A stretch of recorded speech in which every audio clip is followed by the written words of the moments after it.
Hello everyone. I hope you had fun with the state design pattern that we spoke about in week number 8. So now in week number 9, we're going to talk about another two design patterns, namely the observer and also the event-driven design. So hopefully you will enjoy about these two new patterns and especially about the rationales of using them. Let me talk about, as usual, the introduction to week number 9 to see what you can expect as the work items. Let me talk about it.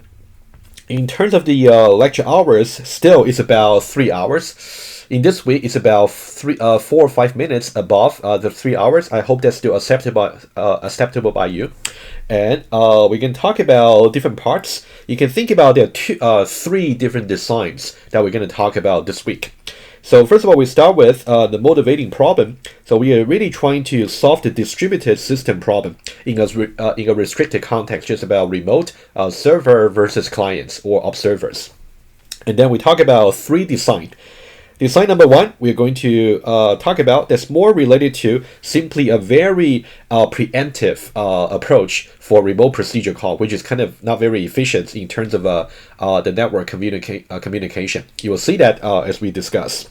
And then design attempt number 2 is going to be about, so actually there are 4 parts about design attempt number 2. I try to break down the video to smaller chunks so that's easier for you to manage your time. And then for that one, we'll talk about observer design pattern, and we talk about architecture, implementation, how it works at the runtime. So in the lecture, I try to visualize exactly how objects are going to be manipulated on my iPad. However, I also make the source code available to you. You're encouraged to really try them out on the iPhone Studio or the Java version. You can try in Eclipse. If you're not too sure how to do that, you can feel free to get in touch with me. I think that will also strengthen your understanding for the two patterns that we talk about.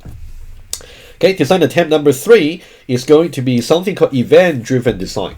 For those of you who actually took a GUI course, like a user interface course, you might be familiar with this particular design. If you think back to your first year, for example, for those of you who took 1022, the mobile computing course, in that case, whenever you click on a mouse click, and then what should be the associated method call? It's a little bit similar idea over there, but it's not exactly the same.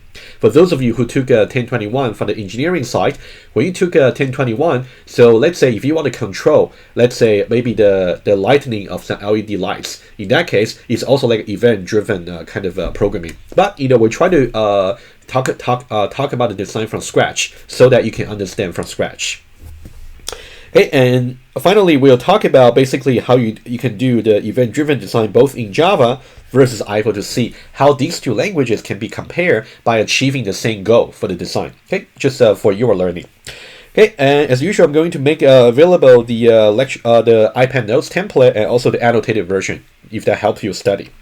And for the slides, it's only one single slide containing the two design pattern. Okay, event-driven design versus observer design pattern. And for the diagrams, I make available to you all the 3 designs that we talk about in the lecture. So you can study the diagram and also build a conceptual map for your understanding. And post your questions on the Google Doc, and if any, it's not really required, but if you really don't really have time to really catch up with the lecture, just join the Q&A session. That's okay, just to take the most advantage of that. It's really the time created for you. For the source code, I make all the design that we talk about either in Java or in iPhone. Actually, all the source code available to you. So you're really highly encouraged to really try them out on the corresponding IDE to really use the debugger. All right, very quickly about the learning objectives for this week. So we talk about distributed system. So that's a problem we are trying to solve for the design. Especially you got servers versus clients. So we got different design attempts to really show you the pros and cons for each level. And then for design attempt number 1, we talk about preemptive clients. Okay, you will see exactly what I meant once you go to the discussion. And also about observer design pattern. So this is a very common pattern. You may have heard about it before. However, we're going to show you that in order to solve the distributed servers and clients, the observer design pattern is only elegant for one to many.